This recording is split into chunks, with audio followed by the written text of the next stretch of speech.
Couple of tech things. All right, we're good to go. Hi, welcome everybody. Welcome back to another Katasa Healing Talk. Today we are going to talk about questioning everything. And my name is Helmut. I'm here with our beautiful friends again, the Lauras, Laura and Laura. Hi guys. And Kay Kodal Whitaker, the author of The Reluctant Shaman, and our fearless elder, who relentlessly helps us to live more of our truth every day. Goodness. She keeps loving us all the way, which is very cool. So, questioning everything. We want to talk about why the ancients say that if you really want to heal, if you really want to wake up, you need to question everything. And I want to read a couple of paragraphs from the beginning of the Call of Your Song course, which Kate taught last year, the end of last year. And that is at the very beginning, and she talks about this very subject. And here we go. When we explore and learn about the ancient traditions of Peruvian Katase and the ancient pre-flood Egyptian tradition, one of the main things that they teach is forget what you think you know. Forget it. Set it aside. Open your mind to new ways of thinking and new ways of being.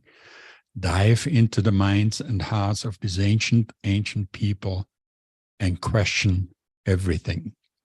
Forget what you think you know. Question, question, question. So with that, okay, let's dive in. Enjoy, have fun. Okay. This is very much where I started with studying with the Hedekas. This is what they put out in front of me, telling me to question everything. Oh, there it goes. I don't know if you could all hear that, but something. So why would we do that? If we wanted to study ancient knowledge, if we wanted to study waking up, if we want to study what's real in the spiritual world, what's real in our everyday world, how are we ever going to be able to tell any of that? And their answer was really simple. They said that we're asleep. We're raised that way.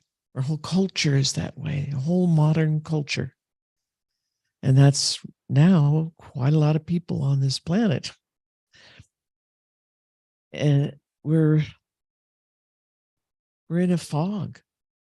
And that term, asleep, we're asleep, is very apropos, very, very perfect, because we have just learned how to fog out, to dim down our mental abilities, dim down our physical senses, and dim down everything in our lives, our emotions. And the Hedekas, the Peruvians, they had a very particular term that they used, which I was appalled at when I first heard it. I didn't think it was quite fair, but now I realize it's very accurate. And they called us the walking dead. And it's pretty accurate. Pretty accurate. That's the kind of asleep that we are. We're just we're so dumbed down and so diminished in everything that, and we don't even know it. We have no idea that we're in that state. So those terms, very foggy, very asleep, The Walking Dead. To me, of course, the first thing that came up when they said that, I saw a zombie movie in my mind. And that just thought, well, that's not us. We're not like that. We're not like that.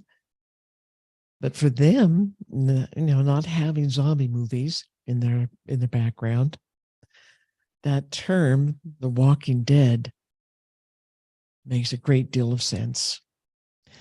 And when you think about, how did I get that way? What made me that way? If I wasn't born like that, what made me? And when did that happen? It happened when we were, since we were born, we're being adapted to the culture, adapted to our family, adapted to this belief system. And we take on all these blindly held beliefs. And we fill our subconscious with it. And it governs everything about us. And we don't have a clue that this is happening. We don't know any different. We don't have a clue that it's happening. And we just grow up into it and just learn more and more about how to be asleep, how to be little sheeples. Just follow along. You don't notice anything, don't say anything, don't make any waves. You're just going to be really happy, just following along, being a nice, quiet little sheep, and be asleep, stay asleep. So my teachers, the Hedekas, said, we have to break that. That way of being, that way of living is from the world that's dead. It's dying, it's dead already. It just doesn't know it yet. And that term was brought up earlier. Just doesn't know it. But it's afraid of it, and it's kind of gone crazy, and crazier and crazier. And there's no real guidance as to how to lead humanity into a good place, into a decent place, in a fruitful place, where we can live without all these bindings and all this hindrance. So they said, you have to start questioning things. You have to start questioning everything, because pretty much everything that you think is true is not accurate. And a lot of it is just made up. It's complete lies. And we've just been living as though they're all true. This is the way it is. This is the way things are. This is the way they happen. This is what we do. This is how we live. This is how we interact with each other. This is how we go to war. This is on and on. And they're not real. They're not true. We've been living a lie, a very big lie. In some Eastern cultures, they talk about how regular modern life is an illusion. It's an illusion, and you have to learn how to get out of that illusion. And this is what they're talking about. This false way of living, this diminished way of living. So we need to start questioning. It's just whatever we're doing, whatever we're looking at, whatever we're thinking about, we need to question it. When do you think of something like the medical world and the science, medical science, all those kind of things. It's supposed to be so clear and watching things very accurately and approaching things very objectively and staying objective. And even the beginning is supposed to be very objective, like the question itself that they're looking for in their research. It's all supposed to be objective so that you get a very, very clear answer. But if you really look at it, you start really looking. It's not objective. It's not clear.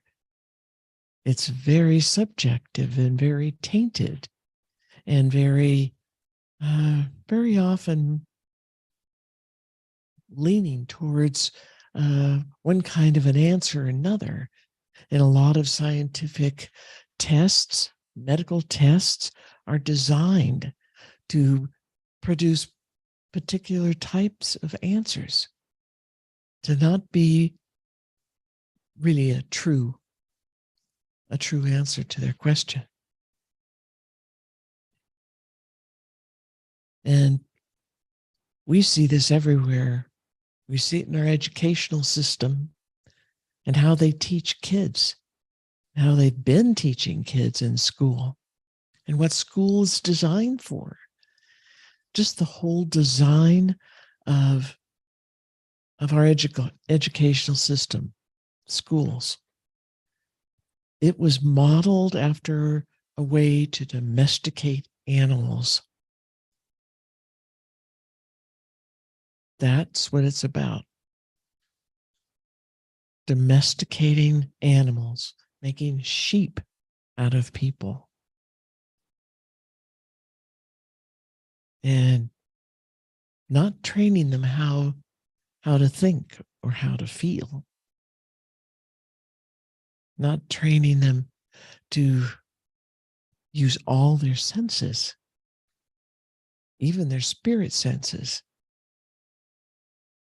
Things that are spiritual, non-linear, female, feminine, it's all out of the picture.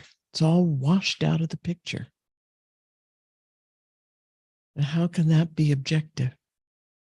How can that be true? How can that be a clear way to learn anything?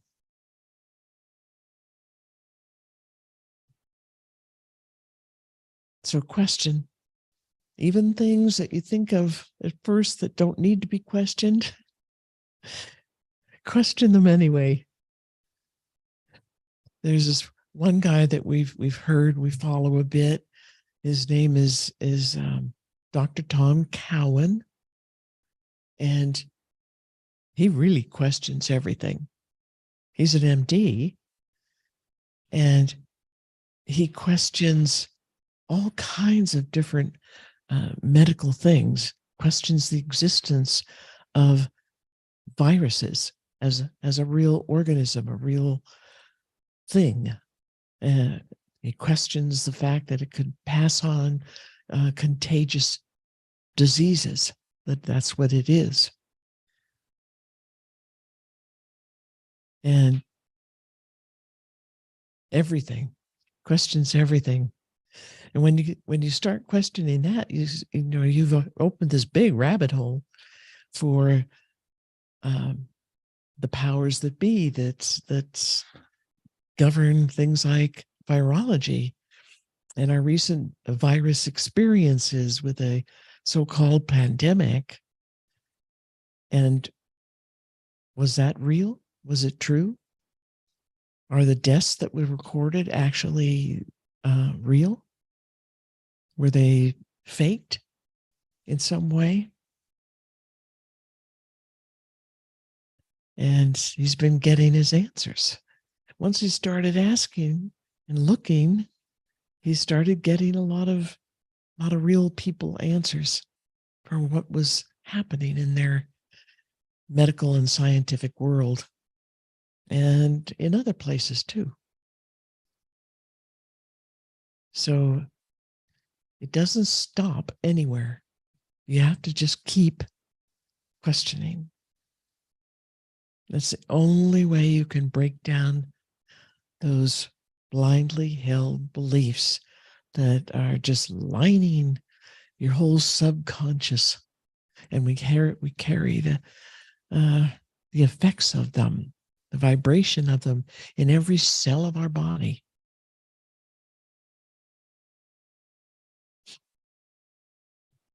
We need to break that down. We need to start a new world. That's what the bridge is all about. Bridge world, bridge time. That's what we are. That's where we are. This is the time to question everything and build everything new. This is it. We're here.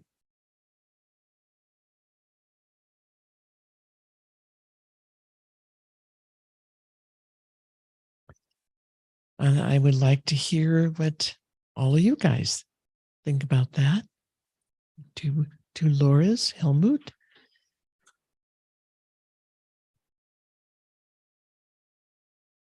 Who goes first? You go Thank- first. Thank you, Kay, for that. I diminished. I like, that's a great word. I mean, that's you always have such great words, but it was like when you said that, I'm like, that's how I felt. Ooh, here comes the tears. I'm sorry. Let me try it. I felt diminished, and I didn't know that was what I was feeling. And when you said that, I'm like, that's it. You know, it was, you know, reading your book and talking to you. I know the walking, you know, the term of walking dead. And I always talk about, you know, being in black and white Kansas, you know, and going into these studies and finding Oz, the Technicolor and the connectivity. But during the black and white Kansas phase, diminished is such a perfect word for how I was feeling. I was, you know, the world was making me feel less than I was too, on top of it, but I was owning that smallness, the diminishedness of myself. You know, my first marriage really compounded some of that, you know, feeling of it. And it is, you know, the last month, you know, one of my tarot cards or divination cards has the lion wearing the sheep wool in among the herd, you know, and I pulled it now 4 times in 4 weeks at different periods for different things. And it really is, I really feel like this is, you know, more than ever is, you know, remembering the lion, remembering who we are. And it really, I remember those first stages of questioning everything. It really rattled the people around me.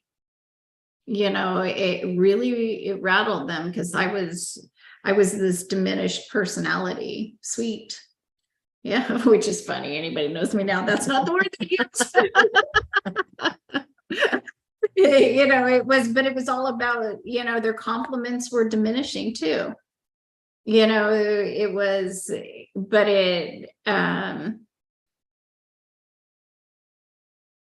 and I think the beginning, one of the things that scared me about questioning everything, it was almost overwhelming, you know, the truth of everything.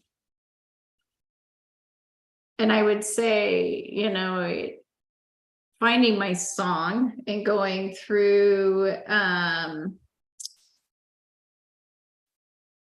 the call of your song and those level ones, you really get a lot of that power back, where that questioning everything is part of the protocol, but it also takes that overwhelmingness away in the teachings and finding, because one of the questions, I wrote down is, how do you approach this questioning? And we know by being in song, but if someone doesn't know that quite yet, it's like that questioning can feel overwhelming. And oftentimes the only time anybody questions anything is when they're in anger. At least that was in the beginning for me. It was like I had to get angry to question things, but that didn't quite go well. I don't know. I think I have more questions. I have definitely thoughts in the beauty, objectiveness. You said that word too. And that's really what being in song, when I got in song, I could be more objective in my questioning. So maybe I answered my question.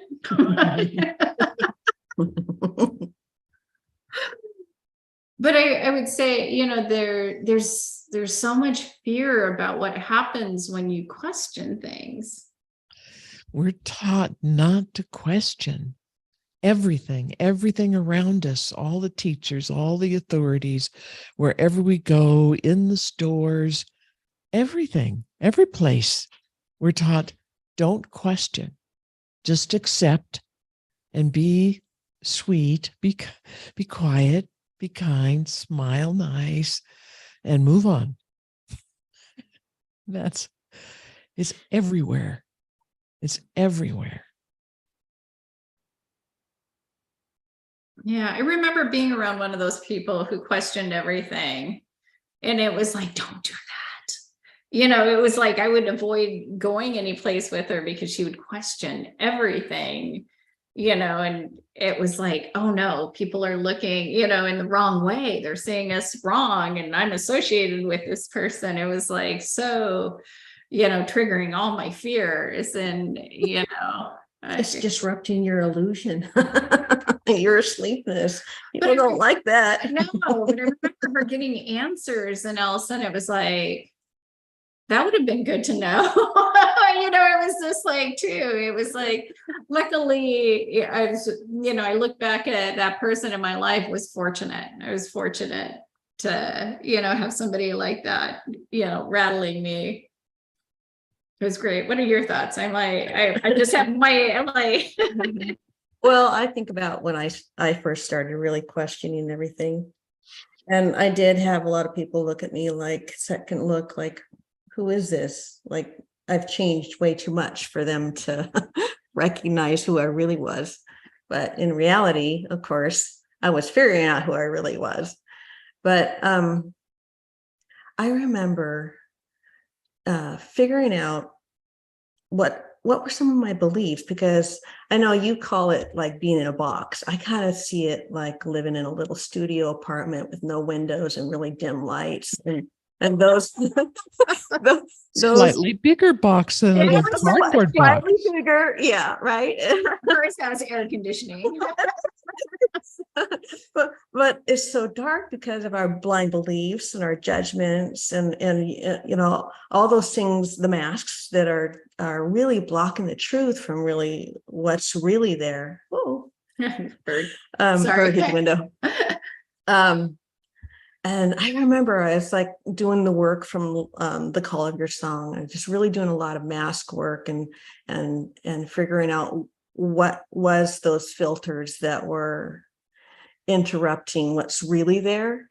And I remember Helmut says, or you could just go to song. And I kind of walked away from that. I go, what the hell was Helmut talking about? I mean, I know what song is, but it took me just a little bit to realize, okay, if you're in song, and so you're experience your world from song, then you notice what's not song, and you can really question everything, because then it really comes up. You really can see what's song and what's not song. And it's like you're viewing your world in this little box that's limited. And then when you know what your song is, you're viewing your world from unlimitedness. So you It's have like a whole hell of a totally lot more different shift. questions. Yeah, a whole lot of different questions. Yeah, because I mean, you think about it, your beliefs really shade all your perceptions. Your belief about a tree, your belief about a rock, your belief about the people in your relationships, that all of those are they're shaded by those beliefs, and you don't really see what's there until you can question, okay, so this is a chair, and you have all those images of what a chair is come up, but what's really there? I mean, it can be alive. It's living in your house, and it has feelings too. Does it want to stay in my house, or does it want to go someplace else? And that sounds like it's kind of going out there, but we limit our perceptions based upon our beliefs so often, and until you can start questioning those things, you're not going to perceive it differently. Very remember- true. Yeah, you're one on when we start in Katasi, understanding what true unconditional love is one of those things that trigger a lot of questions that come up, because I've always thought of myself as somebody who loves deeply, and I am come to find out, but it was like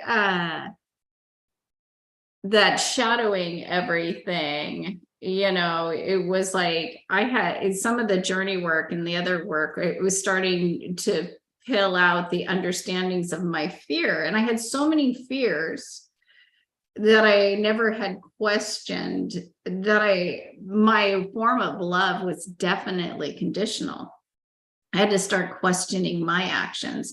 And truly for me, the more I started questioning myself, I'm kind of that way. It was just like, I have that reverse thing. I question myself, and then I have all sorts of questions for other people. My world reverses, where I think a lot of people start questioning other people's actions and then look at them. I'm the reverse. I look at some of my actions and start questioning, and then I look up at other people's actions and see what they're doing too. And I'm like, I think I've always been a person that thought I was wrong first, believe it or not. I know you guys know me, so that was because I love being right. But anyways, children question so beautifully, most of the time, until you take something away from them, they don't get angry. And it's more frustration until they learn anger from us.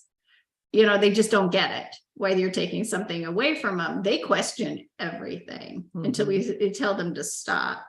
But it's objective. They want explanation, and we lost that. We lose it out of it. And I think that's, we later just get in this way where we don't make me angry, basically. Don't make me question you. But I love that as we're questioning things, it really opens up your experience and your perception. And then you start to really feel that love that everything's made out of. The curiosity comes back. Mm-hmm. When you let go of the anger, even, with health, I was lied to on so many different, or just given misinformation. I don't know if you call it lies when somebody just keeps handing you a blind belief. They really think it's true, but they handed you the belief that somebody else handed them and has been passed down. It's a lie. I don't know if they're lying. That's splitting hairs. But they believe it. In the beginning, being given all this information from the professionals, I got angry. And I don't know, it didn't, sometimes when you get angry, you just start circling it again and not really solving the answer. But it was when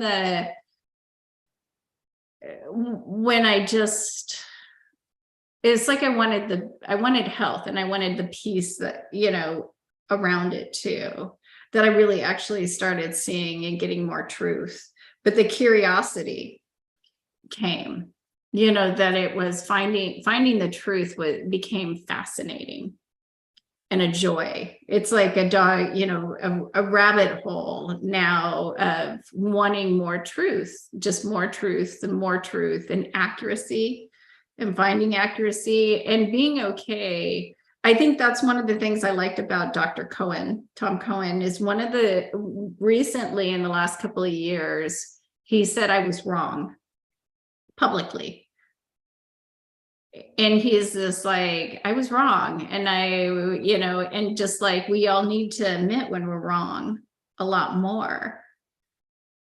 You know, it's just like the fact that we would know anything that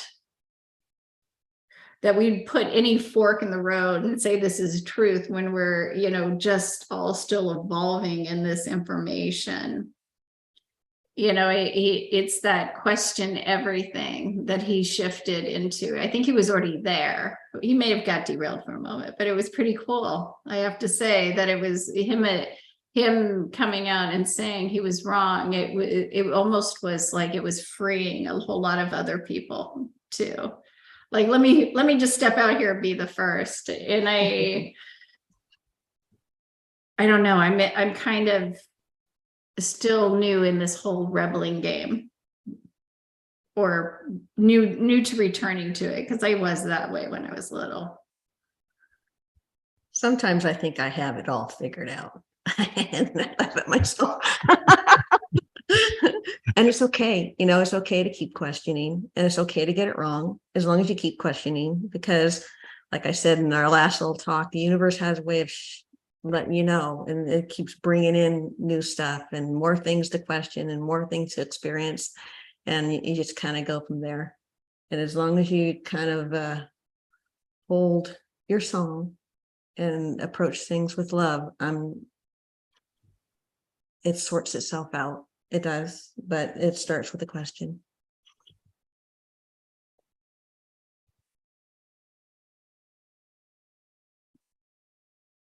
Well said.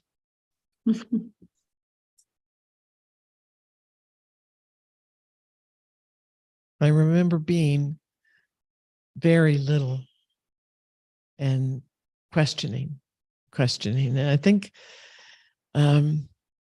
that's why my older siblings, especially my brother, who was the oldest, he was 11 years older.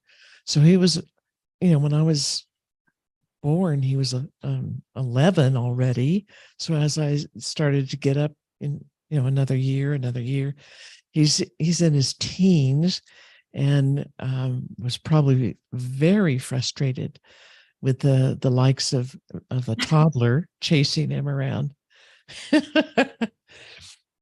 And I know I wanted to know.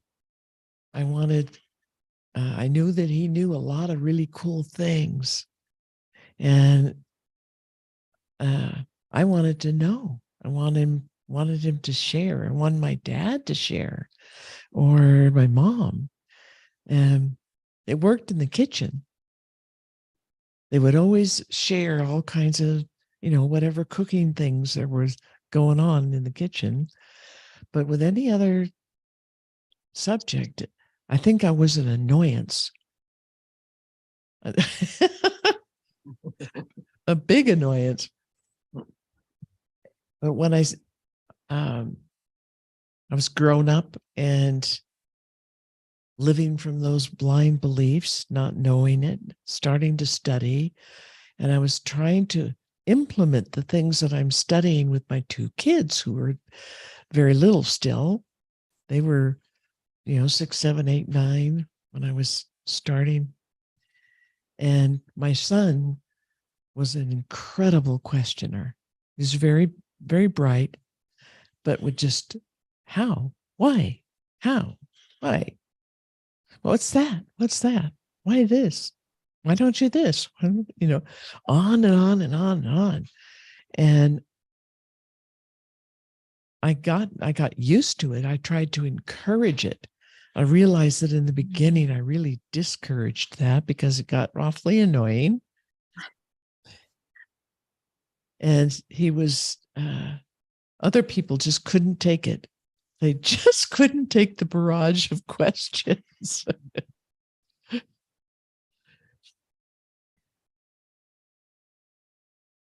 And as I was starting to study with the Hedicas and looking back on all these different things and seeing it in my life and seeing where I got so tied down and hindered and blindfolded, very diminished in just everything. And asking questions. Remember going back to school, back to college, and they don't want you to ask questions.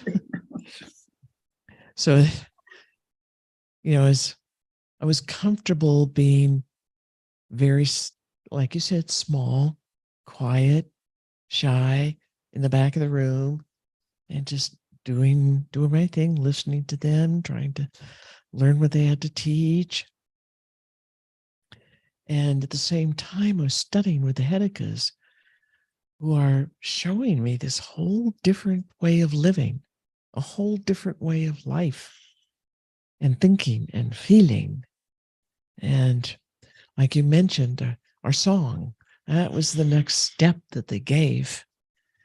That's how you use it like a yardstick, a comparison. Learning about what your song is. That's learning about who you are. Your song is your totality. It's your spirit, soul. It's the low self, middle self, high self. It's all of that all together. And so when you're in your song, you're thinking from a higher place of being able to think, and you're able to feel with the spirit senses and your physical senses, and everything's heightened. It's where it should be from our diminished state of being. And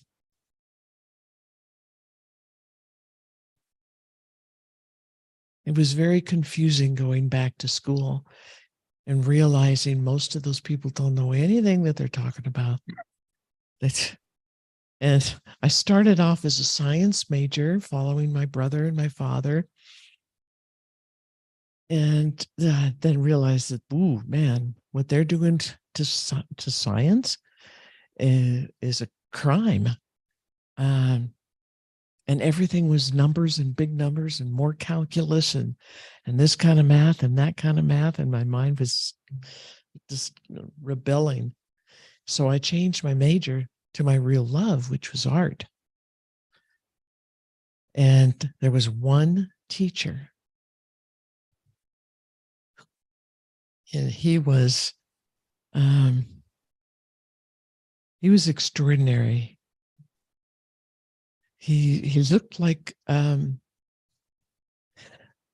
combination between Hitler and an actor from the teens and 20s silent movies with a little mustache. Groucho Marx. Not Groucho. Okay. The name is just not coming to me. Yeah, I know who you're. Yes. But a little mustache, and he would perform like that in front of the class, and he would have a big piece of art, and maybe it was on a screen that was a really gorgeous, famous piece of art, and he would point to something, and then he would do this kind of a mime thing, and he would just say, see it there? Or he would make a line through the picture. The picture is following some kind of a line or geometry, and he'd point that out, not a word, and then it just, see? And everybody was baffled. but I started to understand what he was saying, which really surprised me at the time. I could understand that it was a feeling thing. He's talking about feeling things. And that made an entire difference. And I'm glad I got him first. In all my college classes, I got him first on my first semester, or quarters in that college. I'm so glad about that because it changed the way I was able to look at everything else. And I could put the Hedeca's teachings with what he was saying. They just wove together and made sense. And the sense started growing and growing and growing. And I realized all my old ideas about the arts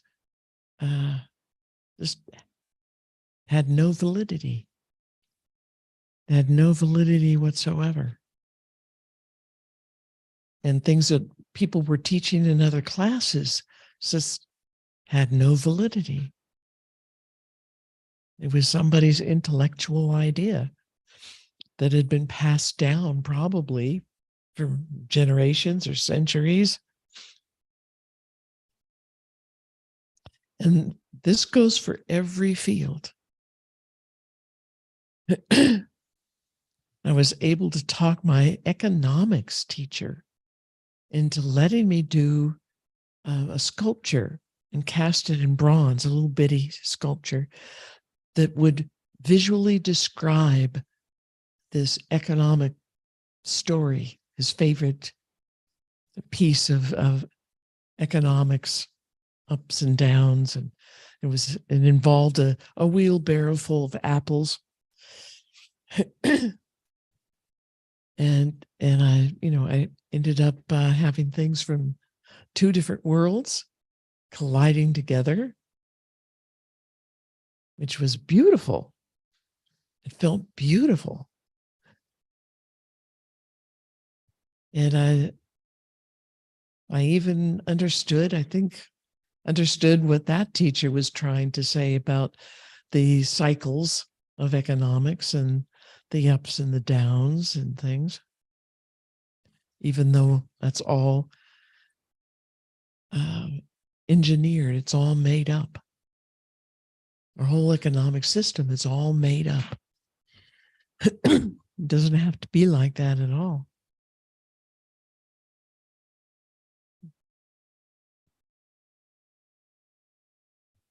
Your stories, especially about education, it's like Mark Twain said, I was educated once.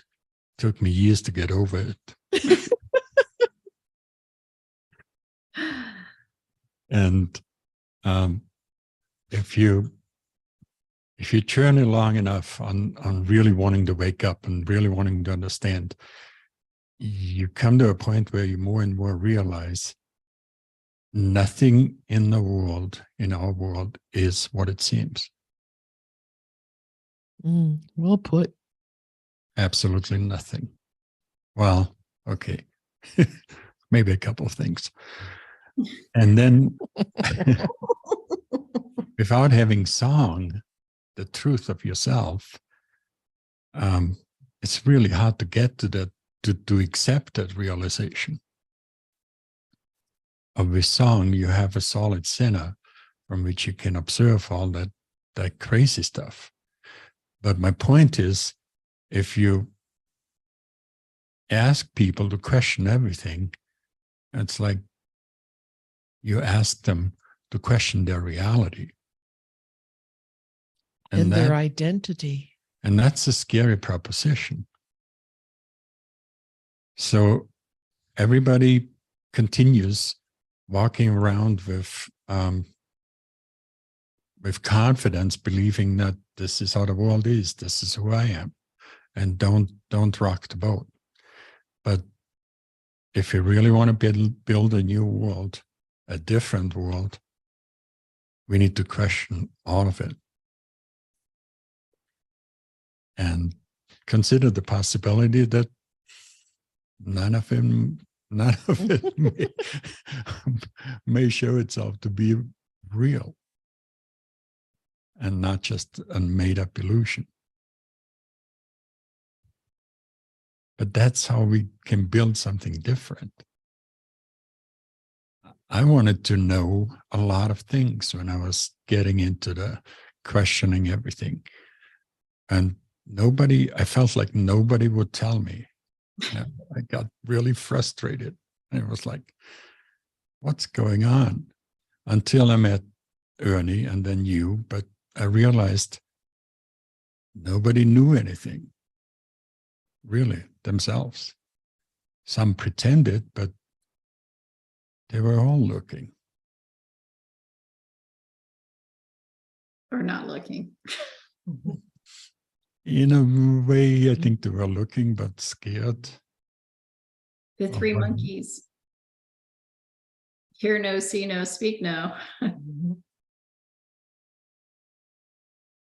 Some people seem to come up to the questioning everything one step at a time, questioning one thing in their lives or one idea, one belief or something that's in front of them. And it seems pretty easy, pretty smooth. They're not too overly surprised at that kind of a speed. I had one student once who went on a journey with us with a pipe, and she was truly, truly blown away. She's just blown out of the water, as they say. All she could say is, I've been living a lie. I've been living a lie. It's really, that's all she said for quite a while. And she was crying at first, but then she couldn't even get the tears out after that. It was just, she saw so much all at once that was not true, that was contrived one way or another, one century or another, and built on, and the way we're living our life, our whole culture, all the institutions, everything was a lie. All either intentional or not, or half and half, or somewhere in the middle there, but not accurate, like Helmut says, not what we were told it was. And we've been trying to live it that way ever since. She spent about a week or two not doing anything, going anywhere. Didn't.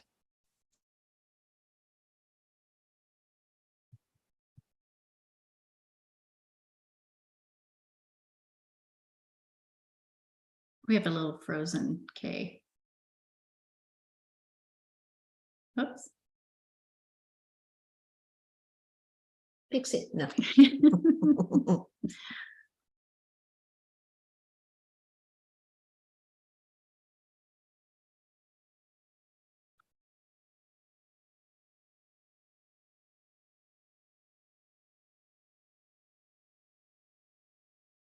K still frozen. Oop. Your audio's off, Helmut. Wow, they left us in power. We totally can.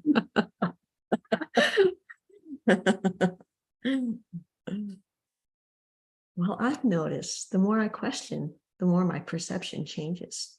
Oh, you know what? I haven't found, all my fears about questioning everything.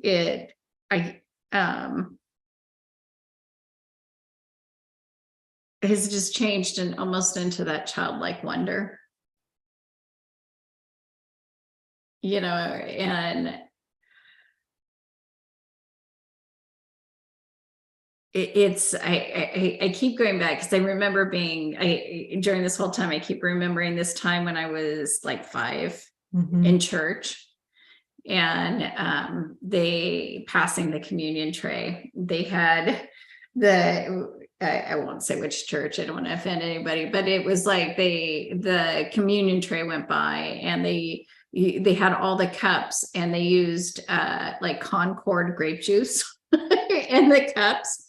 And that was the blood of the Christ. And crackers, like saltine crackers that I would get at home, was the body.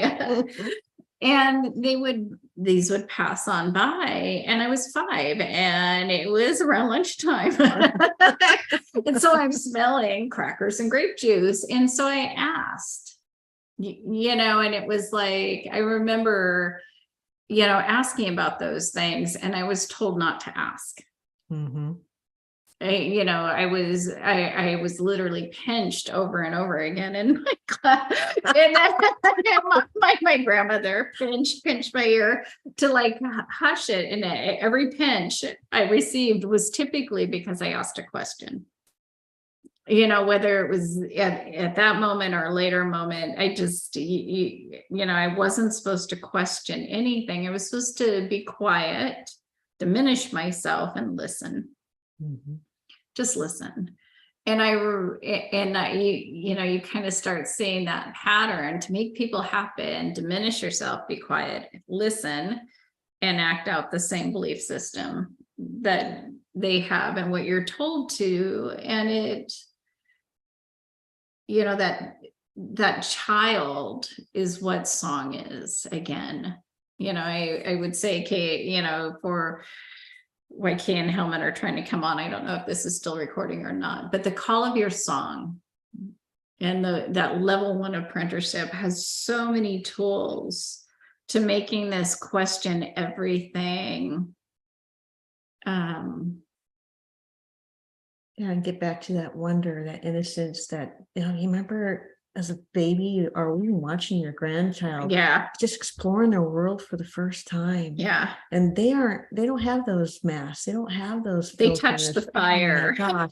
I believe it's hot. You have to stop them. It was just like, and it's exactly, it doesn't make this world of going in and taking off the blindfolds and understanding what is there. There's nothing there to fear. Mhm. That's, there's a lot of reason, that lion is wearing the sheep's clothes, why they use the lion is, we try to make this a very,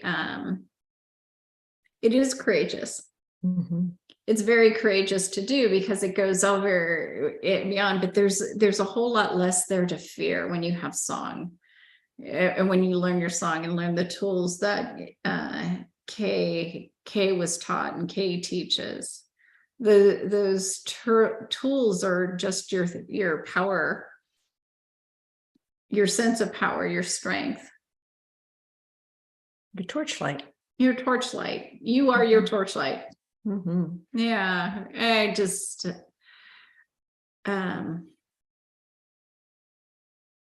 questioning everything has been the most freeing thing ever. And just when you think you know an answer, it's a good time to start questioning again. It certainly helps to have a community when you start questioning too. Yeah, we use each other to question everything, to look at being able perception. There is, there's many things. The truth is in the perception, and it's all truthful. It's what you learn in Katasi and through these steps is to have direct experience, and the direct experience is the truth. Whatever the perception was, that it was the truth. My favorite one too lately is not having opinions, because oftentimes when you have an opinion, it's based off of a blind belief or something else that somebody experienced and you watched or hear, but you don't directly have. Ooh, Kate's coming back. They're gonna watch this later and go, whoa, where'd they go? We should have cut them off. No. Well, All there it right, is. back. You're back. Welcome back. Oh man. I We didn't went want to off on a- scare other that? people out there. I said, I did want to scare other people out there with my unfinished story. Yes, Mhm. please. The poor young lady. Well, she was in her, I think she was in her 40s. That's young to me. Give me a second. Yeah, we're still going. Yeah. Okay. All right, we're good. She took a while and just didn't want to interact, just wanted to do her own thing in her own space and do her own ceremonies and come to grips with this new enlightenment kind of piece of reality. She'd been studying for a while, so she knew about song, this totality of who we are, which includes what people call our high self. So you start incorporating this greater understanding, this more objective view of everything in yourself and the world, and that's what our song is all about: is being able to perceive a lot more clearly and objectively. And she wasn't hurting. She didn't get hurt. She wasn't afraid. She didn't get angry. And, she just sprang out of it when she was ready. And she just had that whole attitude of questioning. And when we did classes after that, I loved having her first student because she would come up with the neatest, coolest, weirdest questions and just take us off on a whole nother journey. So this idea that song is our guidepost, and it's the torchlight that guides the way. It's the ground, the light that you stand on, that you're living in, that totally always teaches you this is the center of things. This is the truth of things. This is what's real. This is what's real around you. And if you have your song awareness, you compare that to how things are run in the world and the chaos that's out there in the world, and you could see with your eyes, you could feel with everything, all the spirit senses and the physical senses. You feel what's true, what's real, and that's what we're all about. That's what we're all about.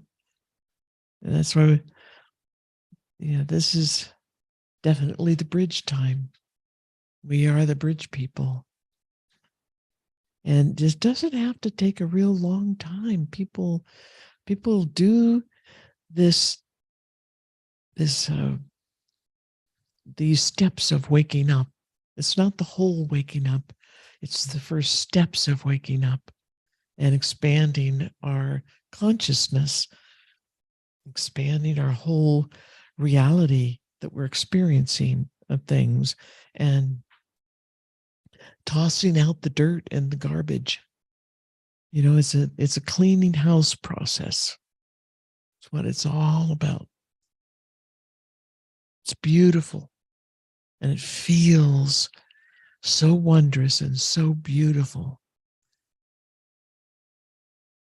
Sometimes some of these realizations that the system is really all wrong and teaches wrong things and lies, and it doesn't work. It didn't work for me. It doesn't work for anybody else. And it can be a real surprise, a deep a deep surprise because we hold these things in our blind beliefs that these ideas, these institutions, this culture is so superior. It's the way that things are supposed to be. And you realize there are better ways, that what we've been doing is guaranteed to fall apart, non-sustainable. We've been living in a non-sustainable society for centuries. And when you look at the truth of things like that, you can look back into the ancient world and the Middle East and Egypt and even around in Turkey, Greece, and take a look at the deforestation that has happened through the centuries. The Romans were responsible for a great deal of some of that deforestation. And then people before them, and using a plow to plow the fields. They're digging up and killing the microbes. They're sending the dirt exposed to the sunlight, the air and the wind and the water, and it just gets washed away. And we've been washing away topsoil, rich topsoil, for many, many centuries, and without any real need to do it. It has no benefit. And when you really look at those things, look at what's been happening, how it's been done. We need new systems. There's some beautiful new agricultural systems that have come into being, and some great ideas for new educational systems and government systems and money systems. And, there's people all over trying to think of new ways to do things. And that's what we're here for. Find the torchlight.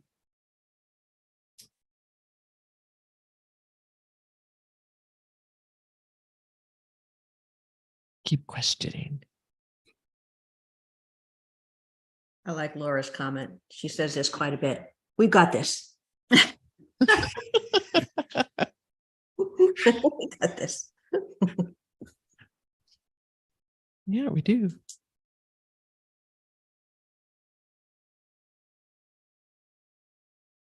We are past the end, but we had a little break there. You guys have been recorded, so we can get. Oh, I know. We could be in trouble. It wasn't that long. No. You didn't give us too much time. One last thought: how do the teachings fit in there in all of that? Oh, that was our talk. Oh, The teachings teach you how to question everything, how to really get into it, and not bolt and get tricked into really non-questioning questions. Spinning. You're not. and Spinning around, spinning in the old way. And then there's learning your song. yeah, I was And going to say we learn our song by learning the feeling of our song. And that starts with the song ceremony, which is really simple, really easy. And it's the first thing that the Hedekas teach. That's their first ceremony, the first ceremony I ever did. And that's what I was taught right after he said, question everything. And then they said, here's your torchlight. well, that's what helps you stay sane. Stayed Well, it does. centered and grounded and sane, and because That's you can truly see and feel. You can feel the truth of things, and you can find true knowingness of things, which comes from experience. That's what our song is all about, experiencing. We're here on this planet to experience everything this planet has to offer. Why diminish that? What's the point in diminishing that? Except slavery. Mhm. I remember during some of the tools you get later too, is you start connecting to authentic spirit world, and get your spirit buddies, like your power animal. And I remember one journey, and I journeyed in modern shamanism and other practices, but they never taught going with your, there was no signature work like there is, to know the truth. You start knowing the signatures. I mean, it's everything in Katasi is about authentic truth and experiencing it for yourself. So you're not just not believing this anymore to believe that. You're actually, and there's this place where you just don't believe anything, and it's fantastic. But I remember having a journey, and I was probably in it for about 30 minutes having all of this experience. And suddenly I remembered one of the things that you had said is, always take your power animal too. And about halfway through, he shows up and said, "Are you done making this all up?" And when he walked in and did that, I suddenly stopped and did, the tools that you learn to fill the signatures. And I made it all up. I spent 30 minutes in this beautiful made up lie that I was experiencing. And the real truth that he walked off and took me to was like a moment, and it was fast, and it was huge and significant. And it was the technicolor of a truth, experience. And that's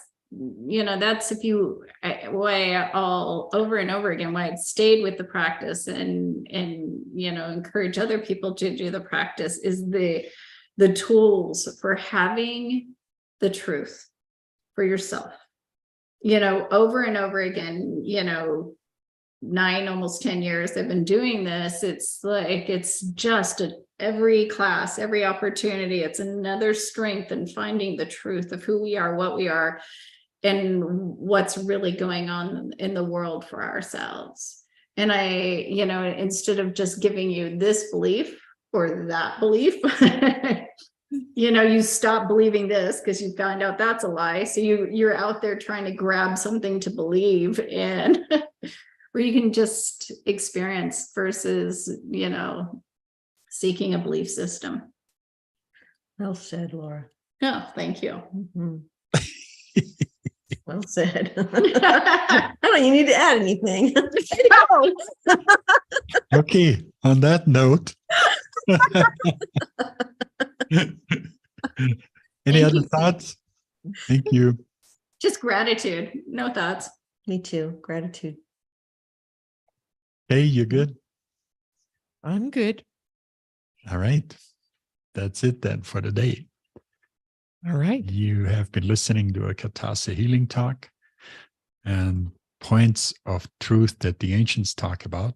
And this particular episode was about questioning everything. And we'll be back next week. Thanks for joining us. Thanks for listening later. For those of you who catch the videos. And we see you next week. Okay, thank you. Thank you, everybody. Love you. Bye-bye, everybody. Bye-bye. Love you all.